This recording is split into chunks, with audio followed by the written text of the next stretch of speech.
A few years ago, I shared for the first time about vitamin A toxicity, especially when it comes to consuming beef liver as well as cod liver and cod liver oil. While some people were appreciative of the information, there were many people that did not agree and were actually angry for the information I was sharing about vitamin A toxicity. I now eat a lot of meat, and so do they. If you want to thrive, you need to eat meat. Meat is required. Hey guys, my name is Judy Cho and I'm board certified in holistic nutrition. And I have a private functional medicine practice where we focus on root cause healing, and that often starts with the Carnivore Cure's all meat elimination diet. Today I had the pleasure of bringing back Grant Genereux. We had an interview many years ago about the risks of eating beef liver or any liver, animal liver, and the risk of vitamin A toxicity. In this conversation, we talk about his ventures into a low vitamin A diet.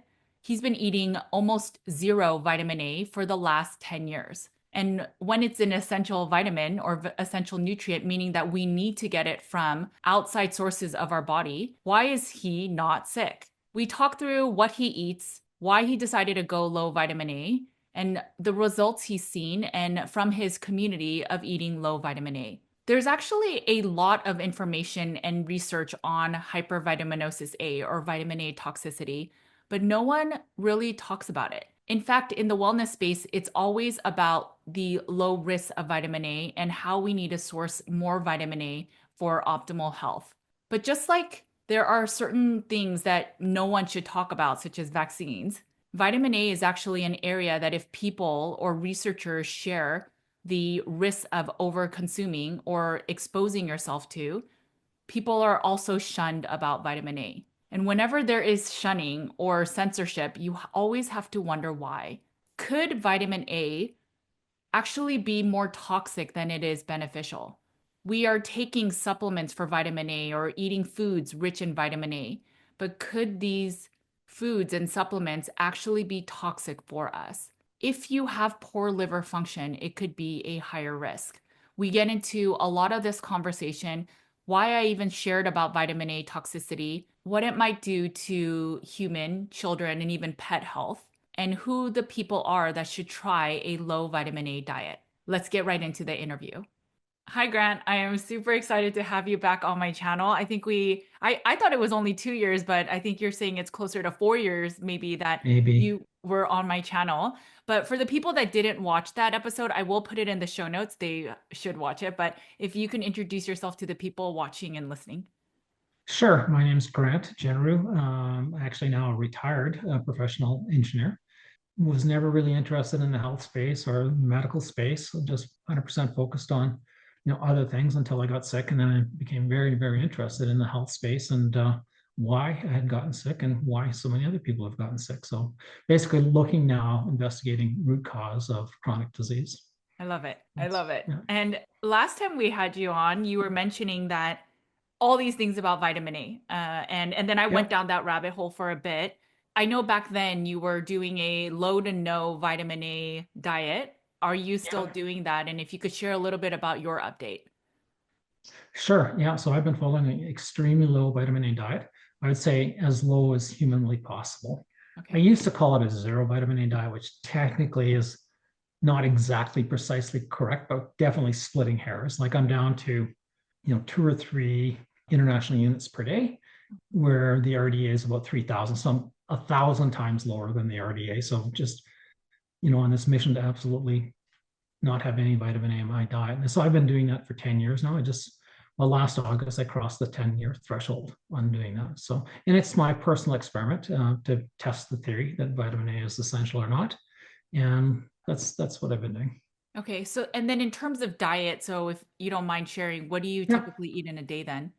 What I typically eat is beef and rice. I've really expanded my diet, so I've included apples now. So, but that's pretty much it. Black coffee, on and off on the coffee, but that's it. So beef and rice are my primary foods, and water. From your own journey of 10 years, you do not Mhm. believe that vitamin A is an essential vitamin. Not at all. Exactly the opposite. I think it's a toxin and only a toxin. I'm very thoroughly convinced of that. So, Since our talk, what have you mhm. seen? Any changes in awareness of vitamin A toxicity? Oh yeah, it's become very, I don't know, if popular is the word, but it's far more widely acknowledged and a lot more people are participating. I think last time we talked, it was like maybe 400 or 500 people that I've kind of had contact with or was aware of. But now I think it's probably closer to about 10,000 people worldwide. So it's growing quite a bit. Unfortunately, I think it also has a very high dropout rate.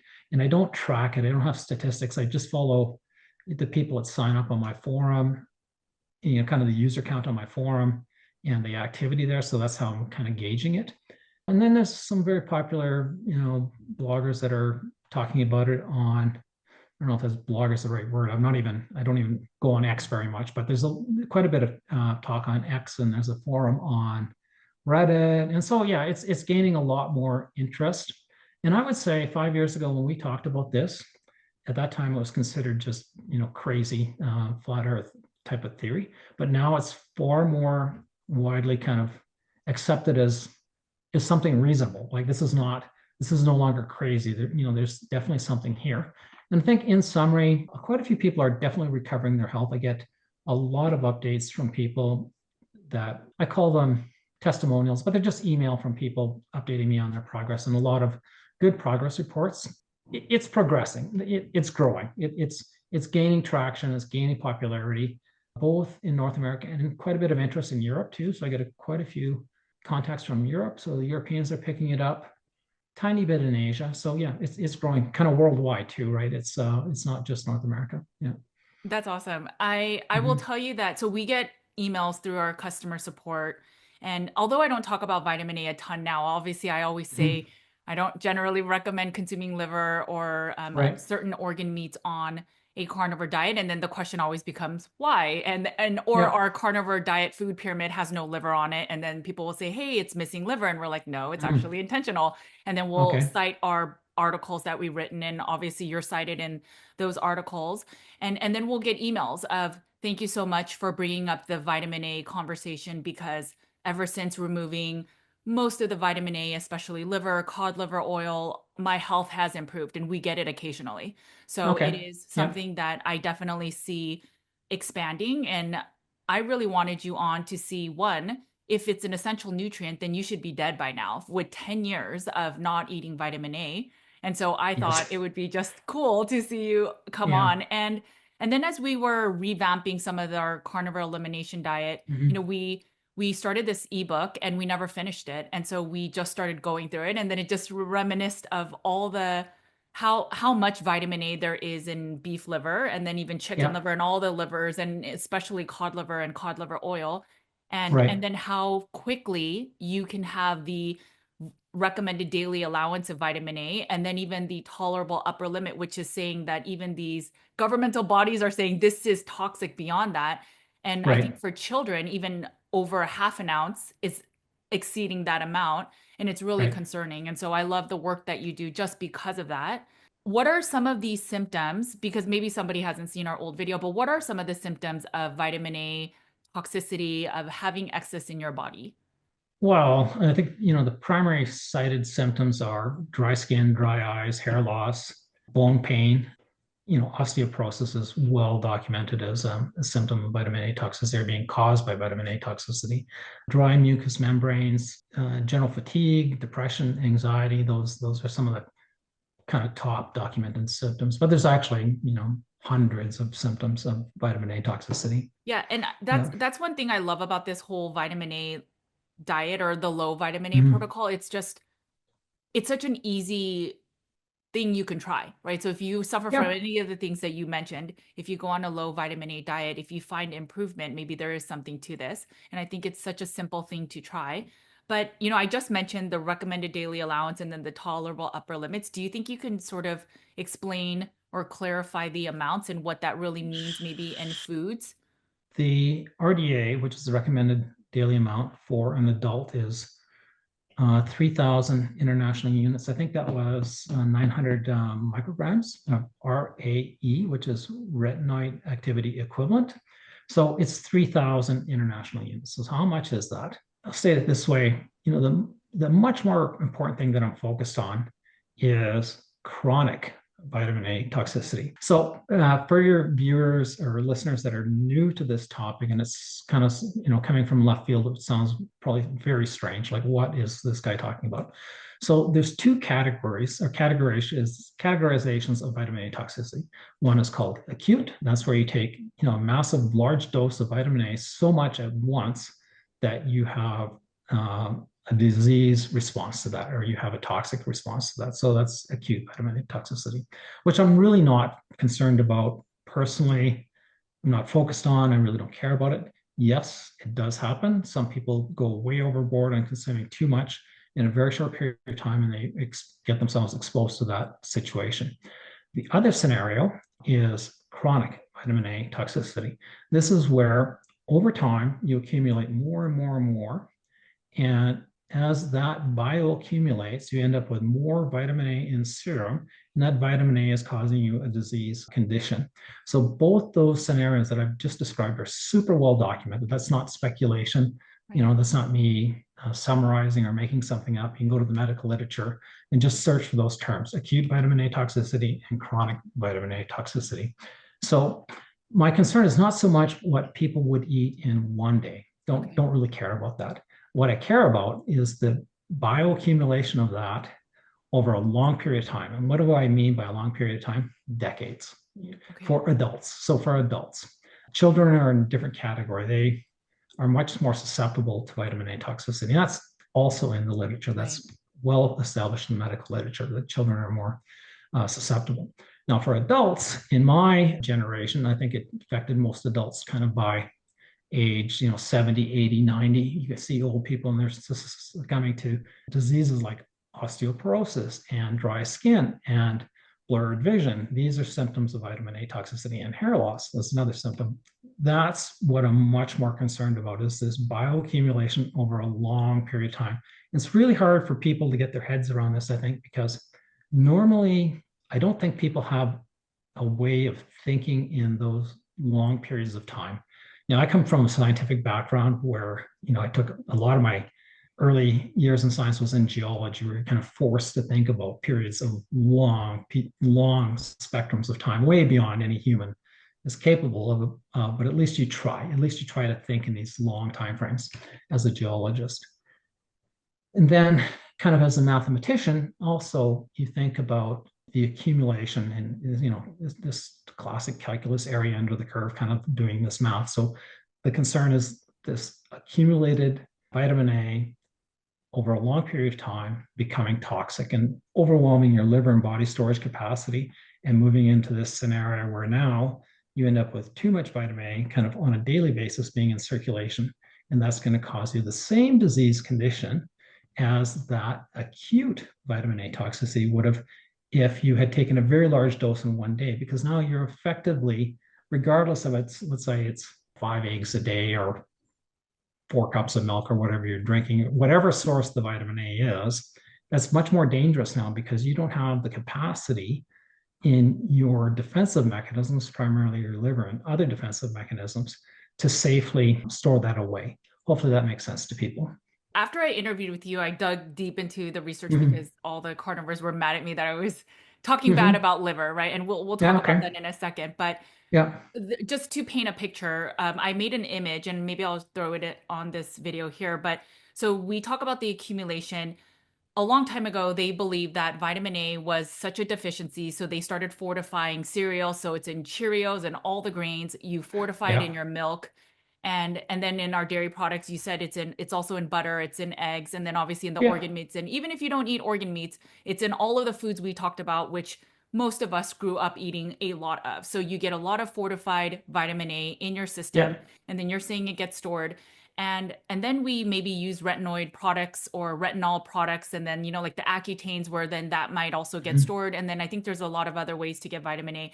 So then we already, before we even eat a more animal-based diet, we are already inundated with a lot of vitamin A. And now people are then eating organ meats, and especially beef liver, which I think 1 ounce is nearing the vitamin A upper limit. And for Right. children, it's again past that upper limit. So now it's, Yeah. are you getting sick? And we have definitely seen many N=1 cases where they said, I started eating liver and I noticed I was getting more sick.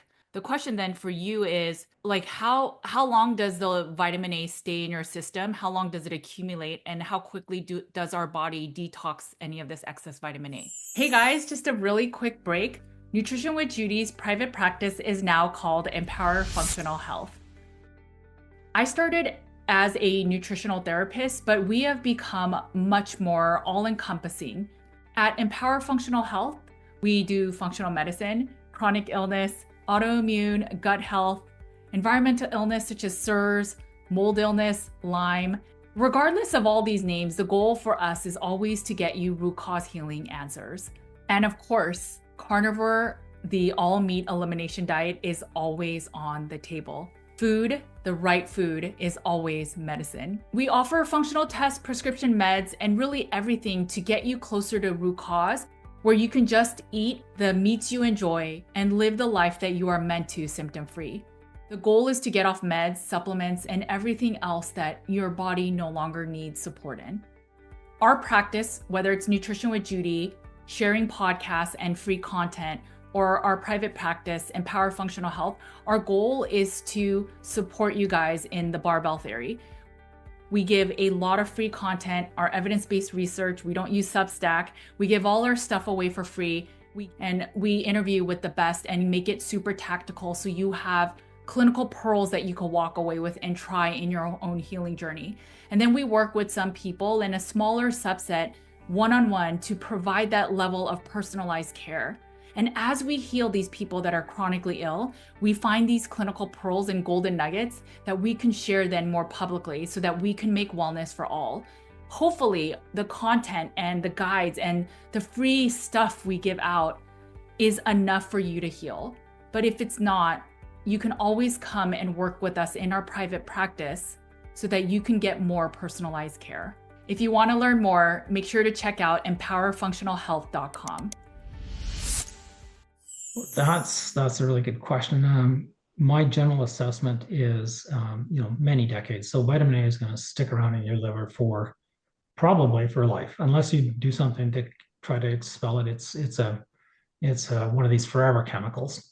And there's a really good paper by Sherry, going to mispronounce her name, Temangero, on the acute and chronic effects of vitamin A toxicity. And they talk in that paper about these very long-term scenarios for detoxifying vitamin A. They basically say it's going to take a very long time. It could take decades to reverse it, I guess, if that's your question.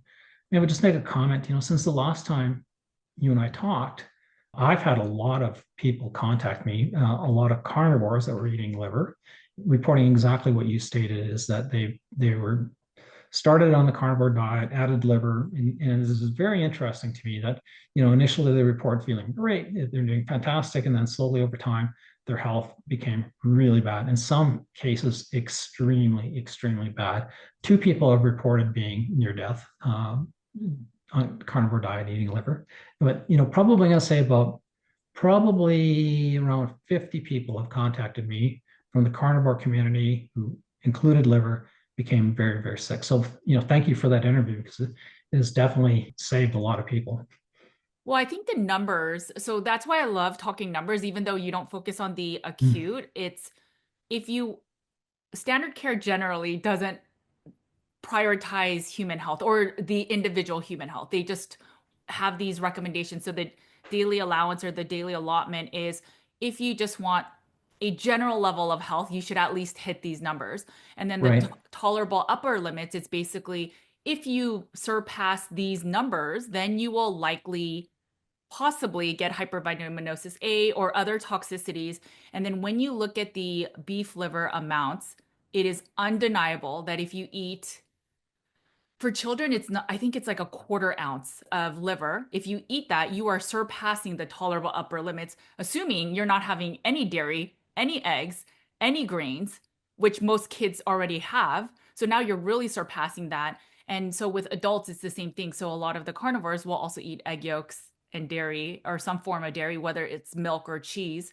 And so then Right. you have to wonder how many of them are having, people are already going on a carnivore diet for better health. And now you're actually poisoning yourself when we think of liver as this superfood and not ever questioning that, hey, actually, liver is really nutrient dense in certain nutrients, but sometimes even in excess, including copper. And we're not even talking about copper Yeah. right now, but it's Right. just that the nuance is not shared about liver. And so when I interviewed with you, I dug into it, and just the numbers show it can be toxic, even just based on tolerable upper limits. But there Yeah. is such a big market where people are selling liver capsules. And so all Right. of those people got really, really mad at me and then started Sure. fighting back, saying, no, no, it's just the synthetic vitamin A. It's nothing to do with liver. And it's Mm, totally not true, because that's totally not retinol true. from the liver is more bioavailable than the beta Yeah. carotene version. So maybe if you Yeah. could share more. I've heard that argument before about synthetic versus, natural vitamin A. And that's completely a false argument. Like, I've got a background in science and chemistry and engineering. I know chemistry, and like, I've worked in a chemistry lab. I've done analytical chemistry. Sure, it was 40 years ago.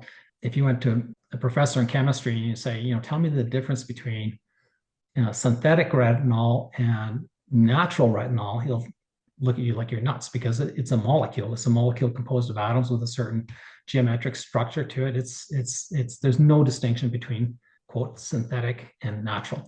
And I think even what we might infer as synthetic, vitamin A being packaged and put into pills, its original source is going to be coming from a plant source that's done through some process to split up that beta carotene molecule into, quote, a retinol molecule, a vitamin A molecule.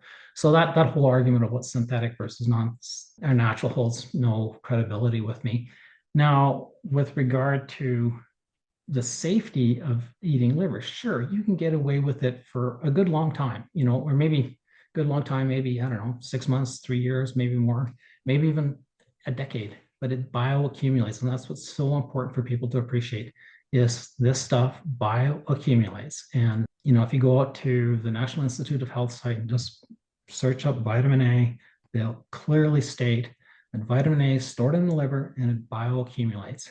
So from that point in time, you just need to think like a mathematician and say, oh, it's going to bioaccumulate. There's a certain physical capacity of the liver. Some point in time, you're going to exceed that. And now what? That's what people need to understand. And I can totally get that people that haven't spent any time looking at this or thinking about it would kind of jump to those conclusions. Oh, this is kind of crazy talk. It doesn't seem reasonable, I guess, is what I'm, trying to say. And I totally get that. I'm fine with people having that response, but I think if they just spend enough time looking at it and investigating it, and objectively looking at the evidence and the facts, I think they'll better appreciate, the concern that I'm trying to raise. Yeah, and I mean, I love using common sense. So besides the numbers, the tolerable upper limits, I know some people will say, well, how do you even Mm. trust those numbers? But if you think about an animal that's maybe 600 to 1,000 pounds, their liver is maybe 16 pounds, I believe.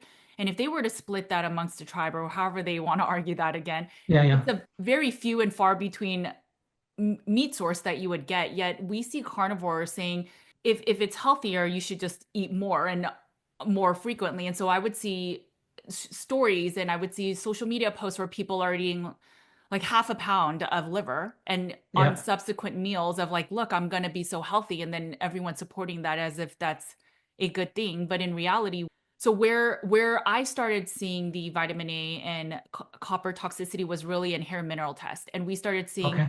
wow, there's an imbalance. And where is this coming from? And chromium was the other, where chromium is also high in beef liver.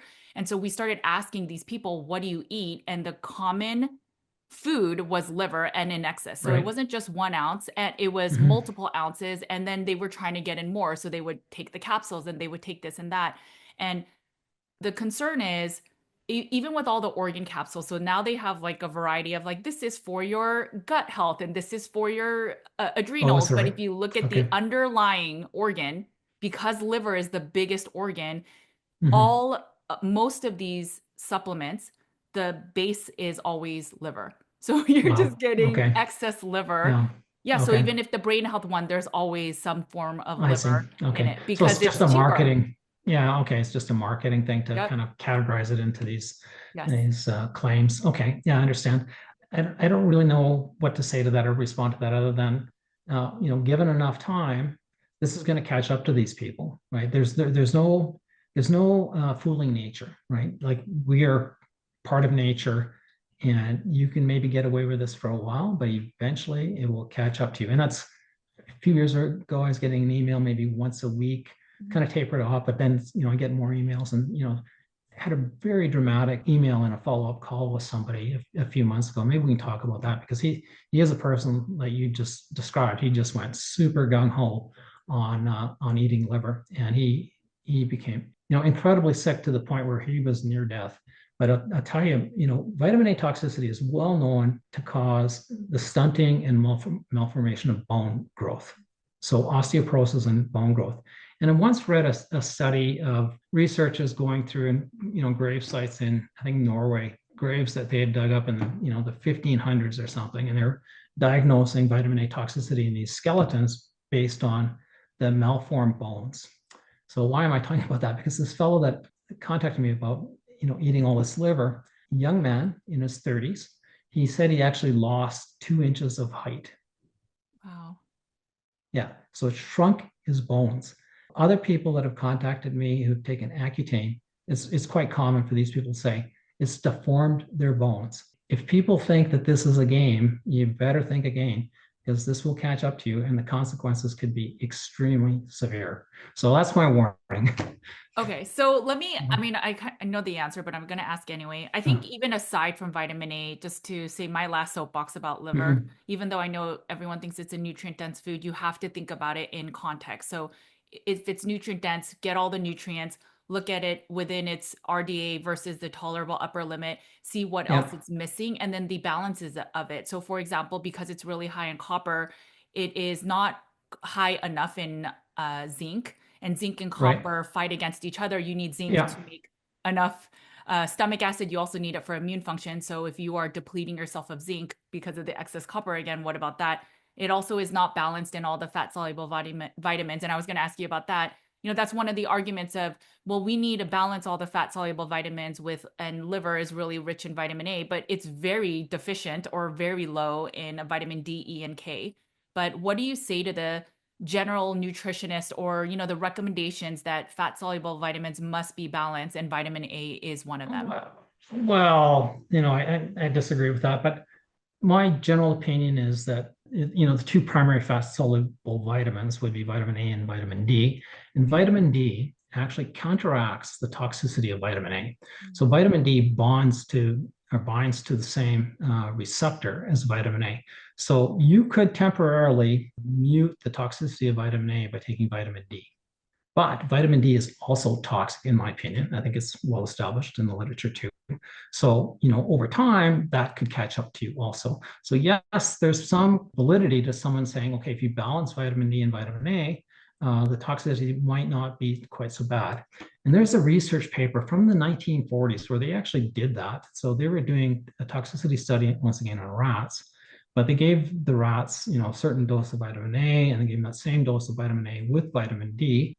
And at a low dose of vitamin D, the vitamin A toxicity was definitely blunted. But then when they added more vitamin D, the vitamin D toxicity plus the vitamin A toxicity was even more devastating to these animals. So, you have to be really careful with that. And I think it's crazy. Like this is supposedly 100-year-old science, but still, there's a lot of new discovery to be made about a better understanding to be had here. So, yeah, I just, I have such a strong opposition to anybody thinking that liver is acceptable. I just, no, it's not. Anyway, that's my opinion. Well, we also work with the chronically ill that are super sensitive to many other things. And so, even Mhm. without considering vitamin A or any of the excess nutrition, if that's what I'm arguing, it's also really Okay. high in purine. So, if you have a tendency to get gout, it's not Yeah. ideal in that way. And so, if you also have poor kidney function, you're not going to release the purines as quickly. And then finally, it has a lot of histamine. So, if you're sensitive to histamines, it also is not an ideal food. And then, if you get it Yeah. encapsulated in supplements, it's even far worse. But with all that Yeah. said, why is it then, if vitamin A truly is more toxic than beneficial, why did we consider Mhm. it a vitamin? And then do you believe that anyone should be consuming maybe it's not as far as eating liver, but is it safe enough to eat dairy, eat eggs?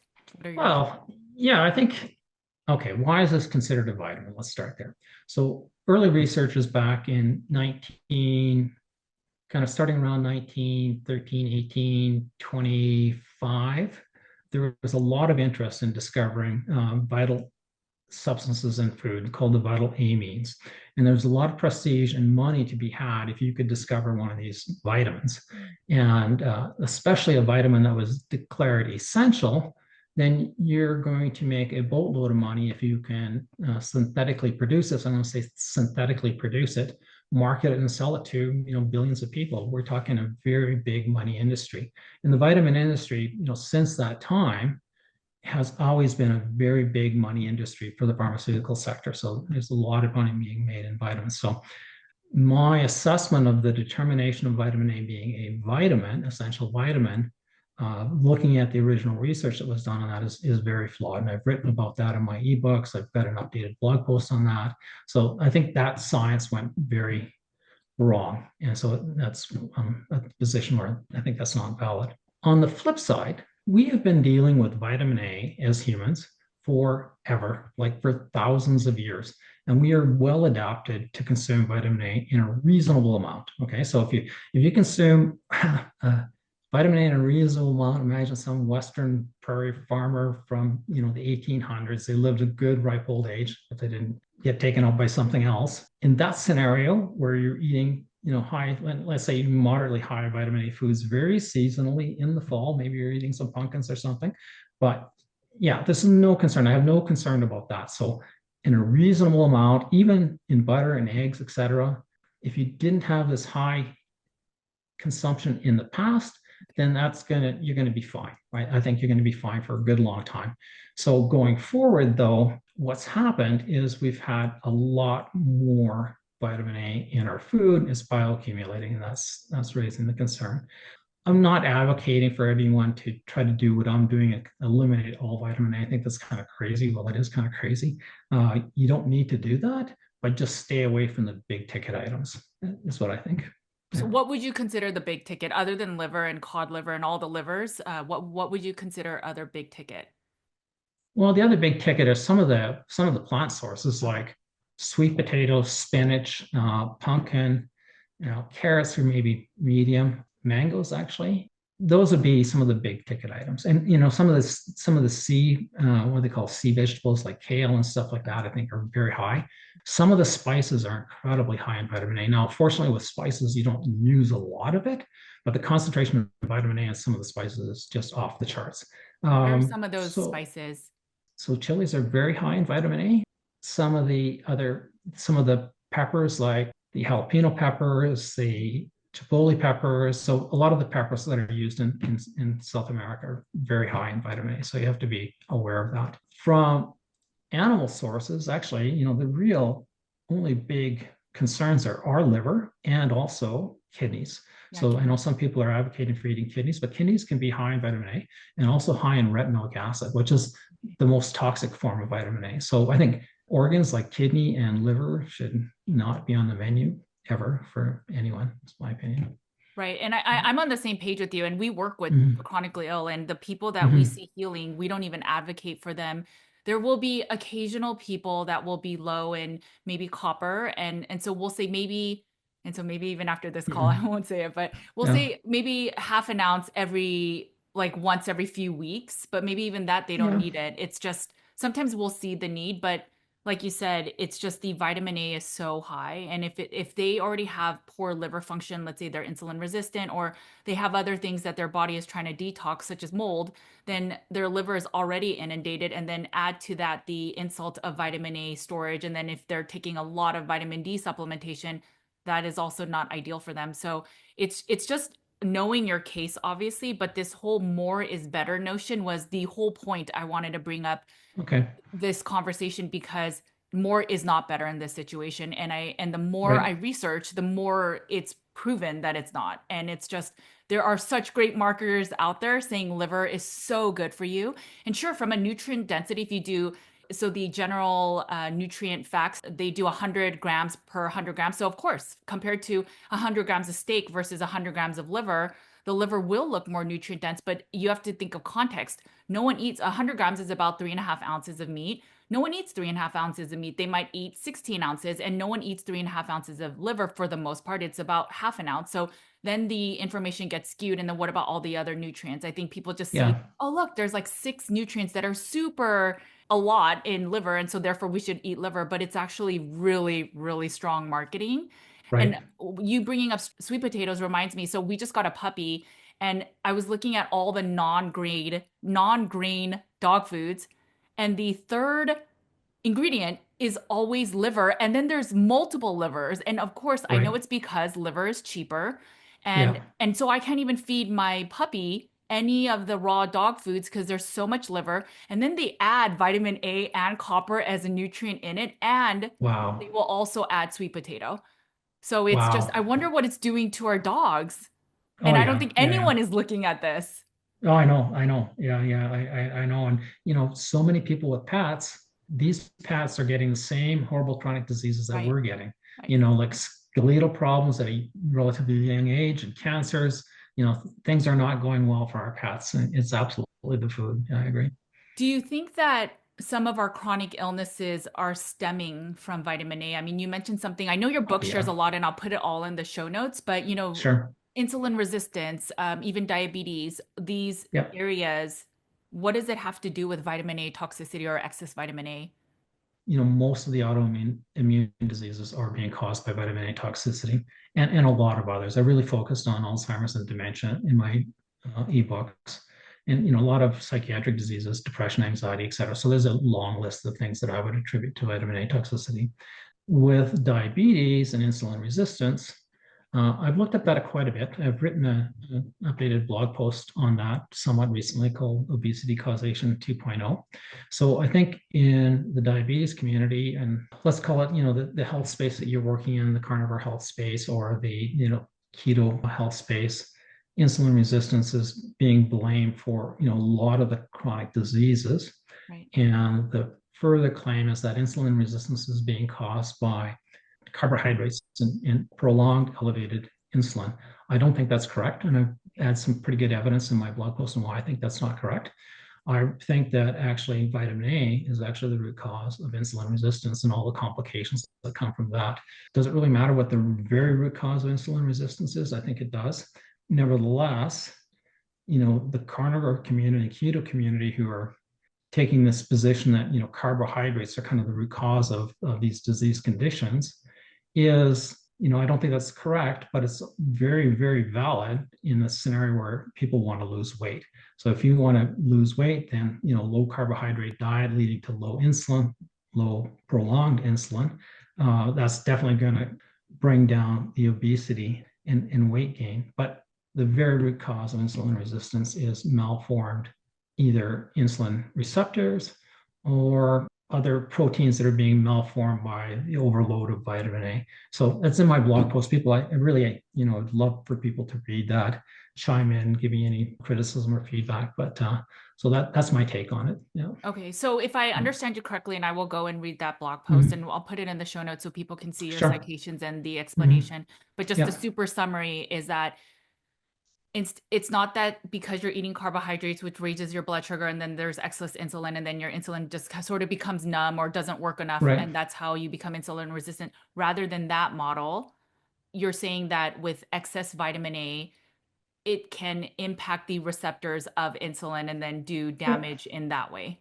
Yeah. That's what I think, and I think Okay. it's And there's somewhat. different Go versions ahead. of vitamin A, correct? It's not just like retinol is the only version, beta carotene is the only version that gets converted to. No, Okay. yeah, I think technically there's like vitamin A is a generic term for, any molecule that has vitamin A activity. Okay. And I think just from memory, I think there's like 26 different, Okay. vitamin A active molecules that are in the retinoid family. So there's kind of in the medical literature, they don't really use the word vitamin A so much. They talk about retinoids, which are retinol and retinol aldehydes, and these have a very specific, molecular structure, each one that has this vitamin A activity. And depending on that molecular structure, the intensity of that vitamin A activity is variable. So yeah, there's lots of different types of vitamin A, and retinoic acid is claimed to be the active form that actually influences the metabolism of proteins and lots of other things in the cell. Crazily, both claim to be the vitamin activity and also the toxic form of vitamin A if you're going to get something like chemotherapy or Accutane. Anyway. It sounds like vitamin A functions more like well, maybe not a mineral because minerals are more like spark plugs, Mm-hmm. but it sounds like it's more like a hormone and it can trigger things to turn on and off or act or Yeah. behave in a way that maybe not be ideal for us. Yeah, I think my definition, I guess, from memory of a hormone is anything that has the ability to cause signaling between different Yes. cells and glands or in the endocrine system. So yeah, it definitely functions as a hormone, but it's far more sinister than that. One of the fundamental claims of vitamin A is needed for regulating protein synthesis. And this comes back to why I make the claim that vitamin A is actually the root cause of insulin resistance. So the claim in the literature is that vitamin A is regulating protein synthesis. And this really gets to the core, the fundamental core of how and why vitamin A is a toxin. So vitamin A so-called regulates protein synthesis. And what that means, all the cells in your body, every day, every hour, probably every minute, are producing proteins. And those proteins get their physical composition from DNA. So DNA produces an RNA molecule. The RNA molecule goes into the ribosome. The ribosome is going to weave together a protein based on those very specific instructions. So it's a blueprint. So the DNA is transcribing this blueprint into the messenger RNA. Messenger RNA is used as a template. Like, think of it as a little weaving machine, a little loom that's weaving together a protein structure. Now, in the case of vitamin A, it binds into that DNA or binds into the RNA. I'm using that kind of too loosely. There's another interface there, but vitamin A attaches to it, and now you've got this foreign molecule stuck inside your DNA or stuck inside an RNA molecule. And when the ribosome goes to weave together the protein that's in that instruction, it gets this messed up molecule, this vitamin A molecule, in that instruction and weaves a defective protein. So now when the cell needs to generate, the GLUT4 receptors or the insulin receptors, it's weaving that together. It's assembling that protein step by step, molecule by or atom by atom to assemble that molecule. But now it's got a foreign entity stuck in the blueprint. And so it's generating incorrectly formed proteins. So this is kind of the very fundamental biology mechanism or cellular biology, the weaving and manufacturing of proteins. If that's not happening properly, you'll have defective proteins. And that's my kind of summary of why I think causing insulin resistance. So and a whole bunch of other horrible things. Sure. So if I understand you correctly, if somebody's doing a carnivore diet and they're still suffering from insulin resistance, because we do see that, right? We see people's blood sugar go up and they're not eating any sugar and their insulin resistance is still sort of high when they're having their fasting insulin run. So then why, going back to your recommendations of, well, not everyone has to get off of the milk and the eggs. Why not? If truly vitamin A. Well, I'm just trying to be reasonable and realistic, I guess. Like going on the extreme low vitamin A diet that I've been on is I call it, it's crazy. Like, nobody should do this. I'm not recommending my diet to anybody. What I'm doing is an experiment. So for me to say, okay, you can be on carnivore and eggs and milk are fine. And they should be because, the amount of vitamin A you're getting is, okay, there's a certain amount there, but it's still in that reasonable category, right? I'm not concerned about that. However, depending on someone's age and their state of health, even that small amount of vitamin A could still be messing them up, right? If they've kind of reached the threshold of liver storage, liver capacity, and they're adding, 6 eggs a day and whatever amount of butter, that's definitely enough vitamin A to keep you in that toxic range. With regard to the insulin resistance, why are people on a carnivore diet, let's say a low vitamin A carnivore diet, still insulin resistant? I'm going to say it's going to take 3 to 4 or 5 years to reverse that. So nothing happens quickly. It just takes a long time. I also think that if you have any liver imbalances, that will also slow the process. So, especially if you Yeah. get your labs done and your ALT, AST is high, Hmm. it could also be why people aren't also able to tolerate a lot of fat. So, if they are Yeah. also with excess vitamin A issues or their liver function Yeah. isn't doing well, that will all Yeah. get impacted. I think that the data is something like 80 million Americans have fatty liver disease. And so, yeah, if your liver is already fatty and compromised, it cannot be functioning, efficiently. So, yeah, I totally agree. What do you say to the people that are like low vitamin A diet? This is not true. Vitamin A is necessary because that's what all the practitioners say. What do you say to the people that I guess are skeptics? I think it's just a matter of time. I don't know how much more time, but maybe, I don't know, 5, 10 years for them to come around. I don't think, they probably haven't looked at this deep enough or close enough, and they're just kind of going with the established thinking and the established, literature on it, and they don't want to move out of their comfort zone and stretch the boundary there a little bit. If you look at the literature, vitamin A accumulates in the liver, it bioaccumulates, and there's got references on my various blogs of studies showing that vitamin A accumulates in the human liver over decades. And then you look at the literature and say, okay, chronic vitamin A toxicity is, here are all the symptoms of it. Looking at these graphs and charts of vitamin A bioaccumulating over decades, why is this a hard concept for people to get? I'll give them more time. I think also it's what you said very early on in our initial interview. Vitamin A toxicity also looks like low vitamin A. So it's when Yes, people say, here are the deficiency signs of vitamin right. A, but it's very mirroring what vitamin A Yes. toxicity looks like, including that eyesight stuff you were talking about. Yes. Yeah. And so that goes back to what I call the flawed original studies. Okay. So in those flawed original studies, the Lobot one specifically, my thesis is that this wasn't really, well, we know now it wasn't a low vitamin A diet, but what it was a very toxic vitamin A diet with retinoic acid. That's my assessment. Okay. And so what they looked at is all the horrible things that happened to these lab animals being exposed to this vitamin A deficient diet, which was exactly the opposite. It was a very high vitamin A diet. And they looked at all these horrible conditions and say, okay, these are the things that happen to you on a low vitamin A or with vitamin A deficiency, xerophthalmia, lack of epithelial formation, and just the classic symptoms of what's in the literature for vitamin A deficiency. Then yet when you go look through the literature on vitamin A toxicity, they're exactly the same. And so that just kind of validates my assertion that that original study proved nothing more than the toxicity of vitamin A. But that's, people can read my book and my blog post on that.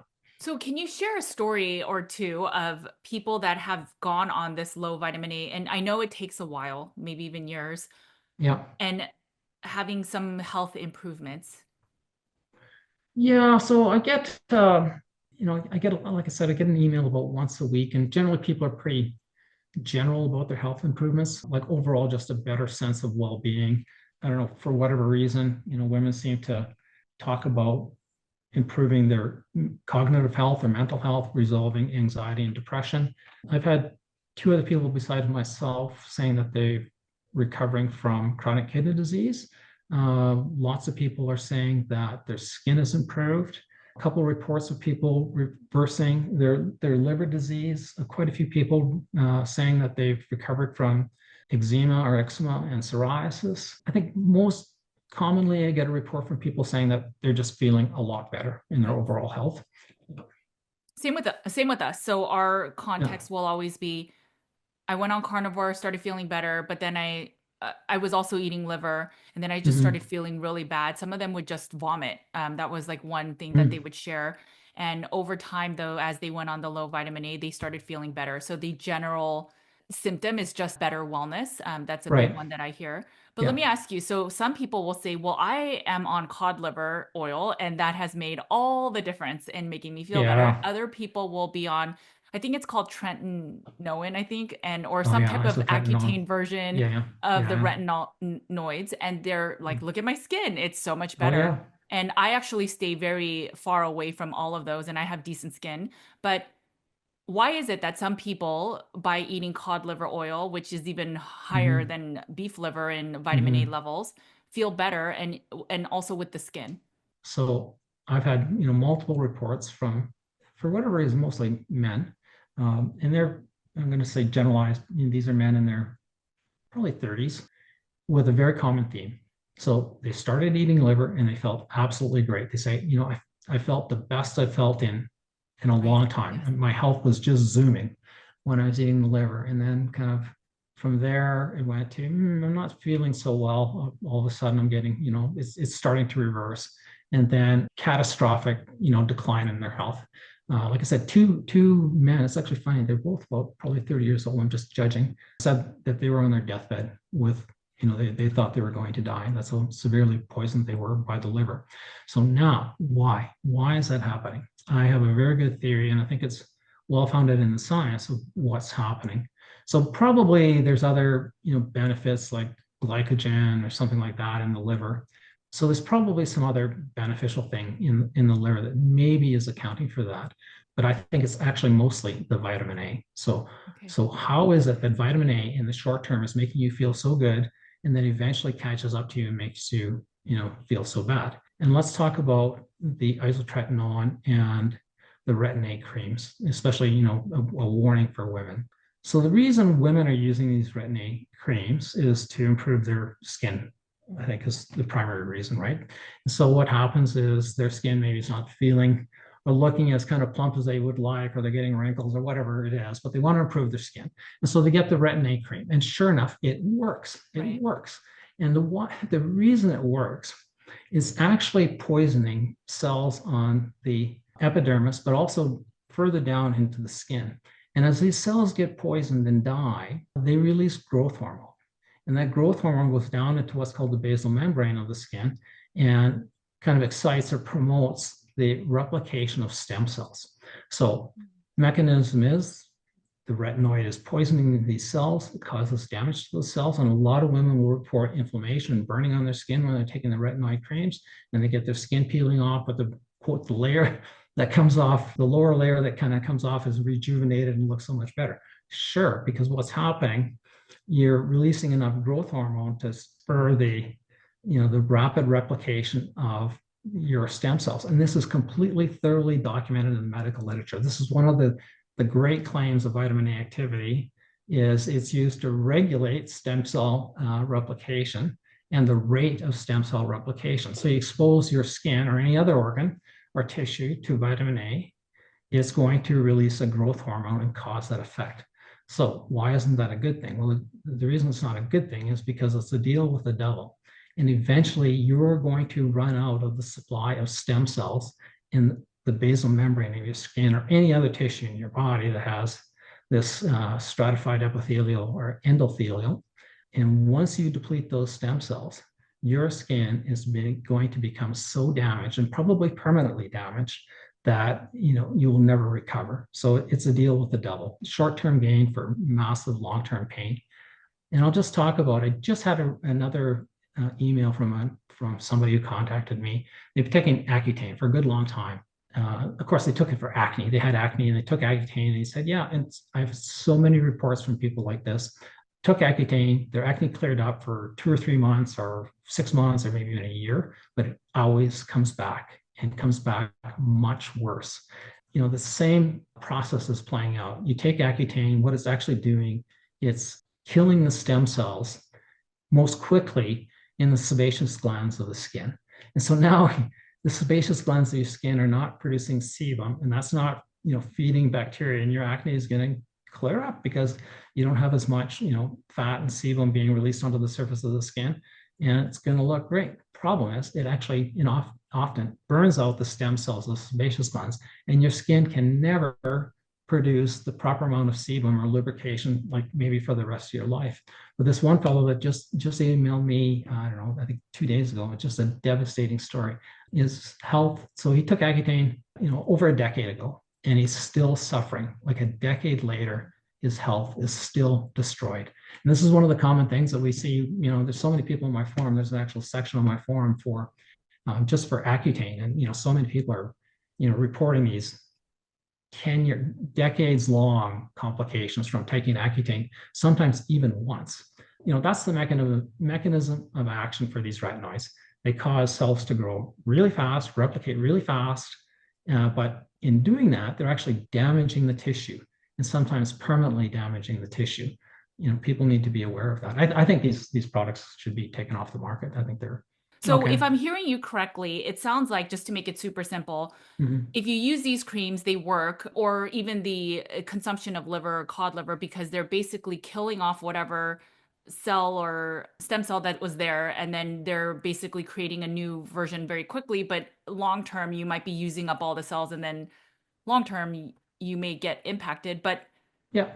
logically, my brain goes to, well, can't I just, stem cells are becoming super popular. Couldn't I just inject myself with other people's stem cells? Well, you could, but it might be super popular, but it's also super expensive, apparently. I wonder if they Go use ahead. vitamin A in those stem cells too to ensure that it functions properly, just based on what you just I said. I haven't heard that. Okay. But you might want to research the origin of those stem cells. You might be shocked on where it's actually sourced from. I think that would be kind of crazy for somebody to consider that as a remedy for damage from retinoid treatment, because there's going to be nothing like your original stem cells Right. to maintain your bodily tissues. These are integral, super important part of your body. And the thing that they don't tell you, that these companies selling the retinoid creams and the Accutanes, what they don't tell you is that this isn't just destroying stem cells in your skin, it's destroying stem cells throughout the body. And so, this is what's important for people to understand. The epithelial or endothelial, this is a very common tissue structure used in every organ and gland, so many tissues in the body. And that vitamin A molecule, or retinoid, is killing these stem cells. And that's a pretty steep price to pay for short-term kind of benefit, in my opinion. Is that where you think that cancer has something to do with the retinoids and the vitamin A? Yeah, it is. I've written that little ebook on cancer causation, mostly looking at that from the kind of epidemiological kind of evidence proving or suggesting that, vitamin A is very much a big factor in causing, in that case, particularly breast cancer. And there's lots of medical research, I shouldn't say a lot, but quite a bit of medical research saying that, vitamin A is implicated in the causation of lung cancer. So if you go to the National Institute of Health, again, just look up the CAROT study, some other ones about beta carotene, and these studies that, anyway, you can find them, where they actually had to stop some of the studies early because it was causing too many instances of lung cancer and death. So yeah, vitamin A is very much implicated in the causation of cancer. And I do believe it's exactly what you described, is that it's initiating that rapid growth of stem cells. And that's what we know about cancer. It's a rapid, uncontrolled growth of cells, and that's cancer tumor. So yes, I think vitamin is definitely implicated in cancer. So I know that we're trying to be realistic, and so maybe not Mhm. everyone needs to go super low vitamin A, but as a practitioner, I can't help but hear from everything you're saying, and the risk reward is so, the benefit of going low is it could be extremely beneficial. So if you're suffering from Yes. insulin resistance, if you're suffering from some of the cancers you just mentioned, if you've Yeah. also taken Accutane and your health has declined, I would almost argue that you should try a low vitamin A, because it's an Yeah. easy protocol that you don't have to get a doctor to try. And the only reason I'm saying that is because when we were making our guide for the different versions, so we're doing 25% vitamin A levels of the RDA, 50%, and then 75, your Mm. vitamin A adds up so quickly in a day. And we were Yeah, not yeah. using liver at all in Oh those yeah. diets. Yeah, yeah. You Okay. can easily hit the RDA on a Yes. regular meal, no problem at all, without any of these big ticket items. Right. Now, the reason I'm hesitant to kind of do that is because things are not going wonderful either in this low vitamin A community. There's this whole phenomenon of what we call this detox setback. Okay. So the scenario is, and it's playing out quite often, is people take on the diet, they feel great for 1 or 2 or 3 months, and they start to slip backwards. Very much what you've described with carnivores, maybe on liver, but we're seeing something similar with people going on a very aggressive low vitamin A diet. Okay. And what's happening, they go into this regression where their health can actually get worse or back to where they originally started. So they lose that progress. And so this is, I think, the biggest obstacle to this low vitamin A diet really catching on, because it's not predictable and it's not reliable enough. It's not, I guess, not predictable and reliable enough for my liking. And so that's why I'm hesitant to promote it. Not that I think it's wrong. I think we just have to figure out, a safer way to manage this. Sure. And there are some ways to do that. So here's the problem. When people take on this low vitamin A diet, and lots of people have been reporting their serum vitamin A levels. And so, it's gotten enough interest now where people are proactively going out and getting a vitamin A serum test before they start. They take on the diet 2 or 3 months later. They go back and get another test, and 6 months later and get another test. And what's happening, even though they've got virtually no vitamin A intake in their diet, their serum retinol levels, their serum vitamin A levels are actually going up quite substantially, sometimes doubling or tripling. And so what's happening is the liver starting to detoxify itself.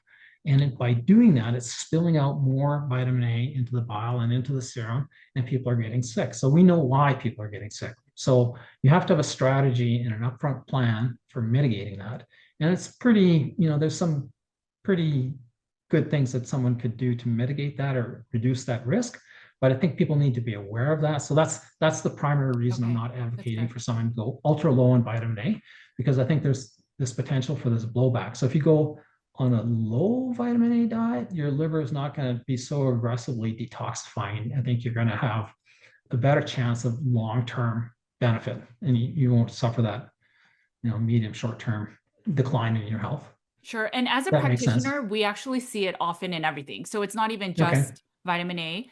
We'll see it Mm-hmm. where people are trying to detox mold, and then all of a sudden the body's like, oh, there's like not a lot of mold coming in, so let me start Right. detoxing. And then all of a sudden they crash. And they're Yep. they're living in the same house, eating the same foods, but it's because the body, we're trying to use binders and biofilms to start releasing, and it's Right. too much. And they often sometimes call that a Herxheimer reaction.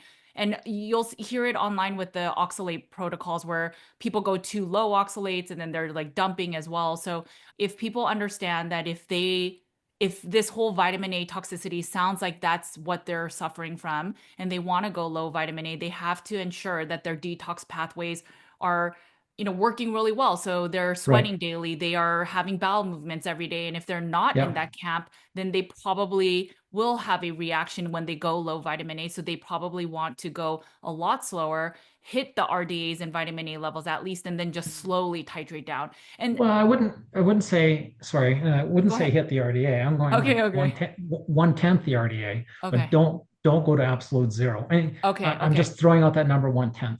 I think the RDA is insanely high. Whatever it is, less than half the RDA Okay. at least, Okay. Okay. No, I think that's what I that's think. fair. And we do see that. We do see that when the body, I mean, your body tries to protect you as best it can, and it'll store things in the liver, even though there's people that say the liver doesn't store, but it's when you process an Oh, animal. No, I know it totally stores. I know, but there are people okay, that say okay, that. And okay. but even if it, let's just say in the wildest situations it doesn't store, which it does, but if it didn't store, even when you process an animal, how do you know what part of the processing it's in when it's clearing any toxins? So for sure there's something in the liver. But beyond that, I think it's if your liver is or your body is not able to detox well, you just have to be careful when you are trying to Yep. try these new protocols. And that's for anything. Any new protocol you try, even trying a carnivore diet, if all of a sudden you stop eating carbohydrates and your body is highly dependent on carbohydrates, it's going to take some time to get used to that. Yeah, very good point. Yeah, I totally agree. Go Go ahead. ahead. Go I ahead. was going to just throw out some of the go-to kind Okay. of precautions that people are using in the low vitamin A community. One is activated charcoal. It's a binder and Okay. it very effectively binds to vitamin A. That's in the literature. I think if somebody's really hitting a serious detox setback, vitamin C. So there's some good literature saying that vitamin C is actually quite effective in blunting vitamin A toxicity. Okay. So that would be a short-term remedy, I think. I have a blog post on tackling the detox setback, so maybe Okay. people could look at that. Okay. And the other thing is So no strenuous exercise. So, there's emotional stress and, mental stress, but also physical stress.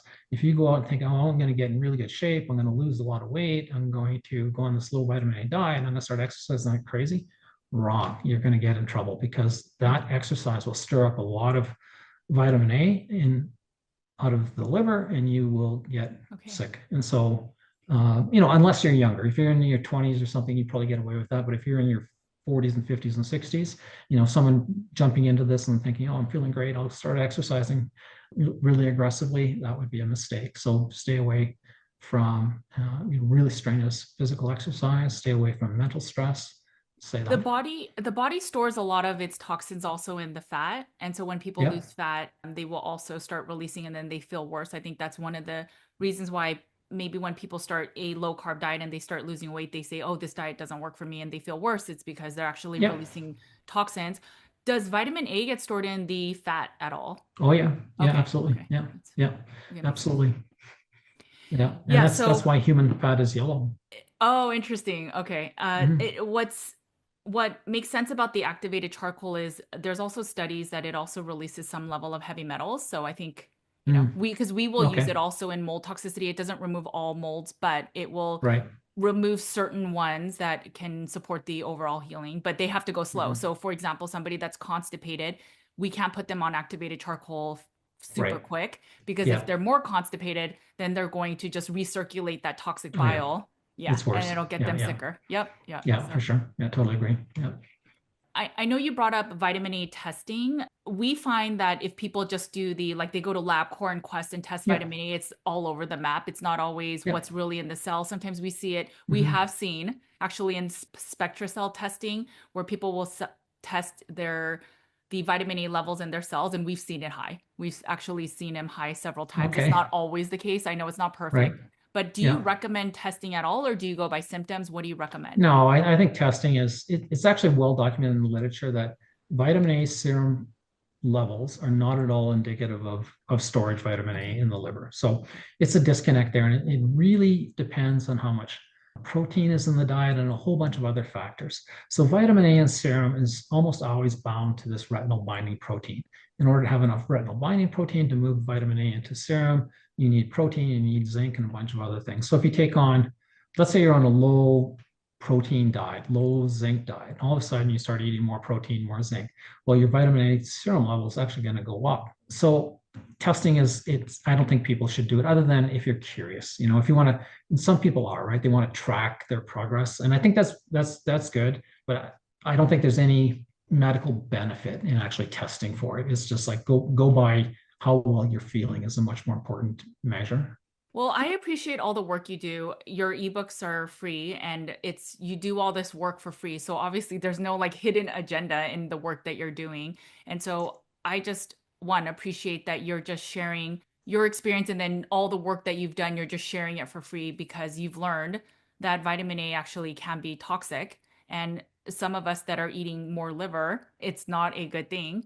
Why are you sharing? Why not just do your own experiment and, go away in a sense of, okay, well, I've cured my chronic kidney disease and I've learned that vitamin A is a toxin and I'm just going to live my life with a better health condition. Why did you share? Oh, that's gonna, okay, maybe I'll try to give you a medium long answer. When I was very, very sick back in 2013, not only with chronic kidney disease, but also, eczema. Nobody's going to die from eczema. I shouldn't say nobody, but most people won't die from it. Quite a few people do commit suicide over it, but I was very, very, very, very near death, as close as a human can get without actually dying. When I somehow recovered from that, or started to recover from that, I felt I had been given a second chance. So I thought, okay, I have this obligation to pay it forward. I just not in good conscience could I just go on with my life and say, okay, there's nothing here. And more importantly, it's crystal clear to me that the science of vitamin A is completely flawed, if not a massive, massive, massive fraud. And I'm kind of more leaning towards the fraud aspect of all of this. And the consequences of us having too much vitamin A in our diet is, I believe, the root cause of a huge amount of chronic disease in our society and globally. And so I think people have a right to know that. I think it's very, I'm going to say dishonest, but it's really kind of diabolically evil that this is not being shared more widely. And there's a lot of people, organizations that are hugely massively profiting from this. So, I have this sense of obligation to pay back this debt that I have for being given a second chance. But also, I think this is a massive crime against humanity, whether it's flawed science, which could be, or it's malevolence. We have to expose this. This is so important and so big that we have to somehow get to the bottom of it and expose it for what it is. And so that's why I did this. Thank you. I can relate on so many levels. So thank you so much. Okay. The work that you do is so important. And if I hadn't fallen into your work because of some of the lab testing we were doing on our Mhm. clients and patients, then I wouldn't have been able to share this. And for so long, because I was looking at the nutrient density of certain meats and just Right. based on 100 grams without looking at context of hypervitaminosis, the upper limits, I was sharing that all children should be eating liver patés, hide liver this way, Right. eat it that way. And then when I figured all of this out, there was a really big burden on my heart. And I was like, I'm not going to share it. Like, I am not going to go against the carnivore community and share that their Oh, most okay. beloved meat product, Yeah, yeah, liver, is yeah. may not be ideal for you. And I don't even have such hard proof from, N equals one patients that this is even Mhm. hurting them. And yet every night I would think about it. And I just Okay. finally decided to share. And, the community wasn't so loving. There were some people that were Sure. open to it, but for me, it was the children. It was that I had young boys that would eat it and now they Okay. never touch liver. But I would think of all the young children that were being fed the liver patés where you're using Yeah. butter and lots of butter and then lots of Right. liver. And then Yeah. just one scoop of that could be past this upper limit. And I Hmm. just felt this. I know that I could be hurting even one child. And if I Yeah. am, then I need to share that because Yeah. I don't want that on my conscience. And so I shared. Absolutely. So Yeah, absolutely. And I don't know if you know this, but the World Health Organization is distributing vitamin A, around the world in like I didn't know that. in 110 countries. There's a vitamin A supplementation program going on, globally. Hundreds of millions of dollars are being spent on, fortifying or dosing up kids all over the world with vitamin A. It's far worse than that, anyway. So there's a lot of children. If I'm right about this, and I have zero doubt, I have no doubt that I'm right about this. I've been looking at this for 10 years. There are a lot of children being harmed and nothing but harmed with vitamin A around the world. So this is a very, very big deal. We've got to get to the bottom of it. You know what's crazy is even though you're saying that the WHO, which obviously they have lots of things that I don't agree Yeah. with, but if they're giving vitamin A because they say it's a deficiency, why in America, just I think it was maybe a year ago, maybe it was 4 years ago Mhm. actually, they removed it from the nutrition facts. So there is no more Right. vitamin A listed on the nutrition facts because they said that it is no longer considered a deficiency. Yeah, yeah. Well, I know when you start to look at the legitimacy of this, it's absolutely absurd. If you remember when I talked early on about the high vitamin A content of chili, so chili is hugely popular in India, and so Okay. are mangoes. Right, mangoes the Okay. official fruit of India. Absolutely impossible for anybody in India to be vitamin A deficient, like from the scientific literature, right? Right. Unless you're only eating white rice, but nobody does that. And you have the WHO supplementing these kids, in India. And there's a reference in one of my books, an analysis of vitamin A supplementation going on. I don't think it was India, but another country. And the analysis was looking at kids that they had dosed up with vitamin A versus kids that they hadn't dosed up with vitamin A. So the control group is no vitamin A. The other group was kids that had received vitamin A. The death rate between the ones that had no vitamin A and the ones that were supplemented with vitamin A, the vitamin A group was 17 times higher, not 1.7, 17 times higher. And that was like 30 years ago. So they've known that for 30 years and they still go and push this stuff. Like you can tell I'm getting kind of a little fired up, but so the insanity of what's going on with vitamin A is just that. It's insanity. It's just crazy. Well, if Anyway. you hadn't done your work, I would not have found it and then been able to Mm, share. So thank you for the thank work you. you do. Yeah. I promise you in the next version of that book, there will be a section on vitamin A and Okay, talking about cool. the anti-benefits of liver. So Right. thank you. Thank you for the work you do because I think of it as maybe not everyone will get hurt by liver, but if one person can, we should put that nuance, right? We should put that Yeah. asterisk next to if you think liver is a superfood, here's some, just like any medications has risks Yeah. and of certain people should not be taking this medicine or vaccine or Right. whatever the thing is. Hmm. Well, we should have that for liver. So we cannot only think of it as a nutrient dense food. We should also think of it as here are some people that should not be eating this and here are the risks of it. But there is none of that. And so without your work, then I would not have been able to share. So again, thank you. Yeah. Thank you for the Yeah. work Thank you you. do. And thank you for helping getting the message out. And that's, hugely appreciate it. Thank you. Okay. Well, if people wanted to read your blog and your ebooks, where can they find everything? So it's still out on my blog, which is G Genereux, so GGENEREUX dot blog. That's where all my content is. Yeah. Okay. And your group, you mentioned a group. Can they access the group from there? Yeah, there's a forum. There's a Okay. It's forum, a a forum. discussion forum on my blog. It's openly accessible to everybody. You don't have to sign up or anything to read it. If you want to post comments, then you do need to, sign up. It's completely free. There's no charge for any of it. I don't charge for any of this. That's it. Well, thank you. Is there something that if someone watched this and they're like, maybe I'm suffering from vitamin A toxicity or excess vitamin A, where should people start? Or what is the first step that you recommend people to do? I think the first step would be go out and read as much as you can on the symptoms of vitamin A toxicity. And there's a lot of different research papers that you could look at, but research papers are very hard to read for a lot of people. If you don't have a scientific background, it might be kind of too tough for people to get through that. But there's lots of kind of summary lists of vitamin A toxicity. So I'd say go out and look at that list of vitamin A toxicity and evaluate your health condition against that list of symptoms. And then from there, probably, reading my blog that's been, I've been publishing it up there for like 10 years and all kinds of different aspects it's primarily focused on vitamin A. So it's, reading my work would be a good place to go, reading my forum, seeing what other people are doing. Yeah, that's what I would say. Okay.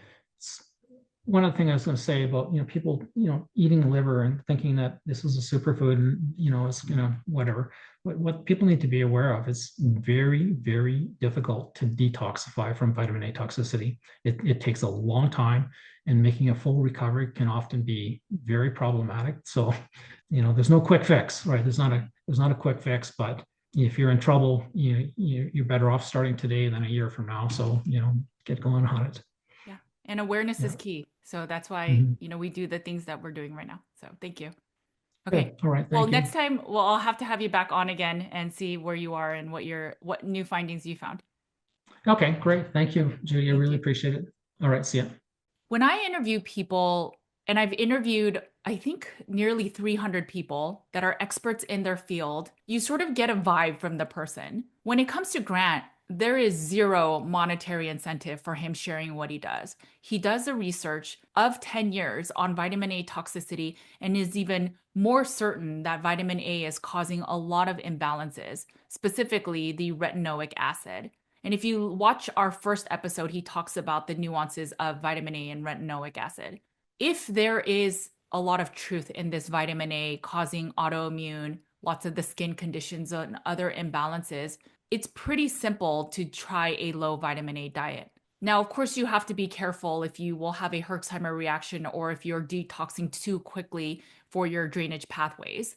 So you have to be careful of that. But it's an area that if you are not healing enough that you may want to consider. But for most people or most anyone, I don't know if vitamin A from liver, beef liver, chicken liver, cod liver oil and cod liver or all the other livers and kidneys are beneficial in eating. There's that saying in standard care where the dosage matters. And I think when it comes to nutrient density, the dosage also matters. There is such a thing as too much of a good thing.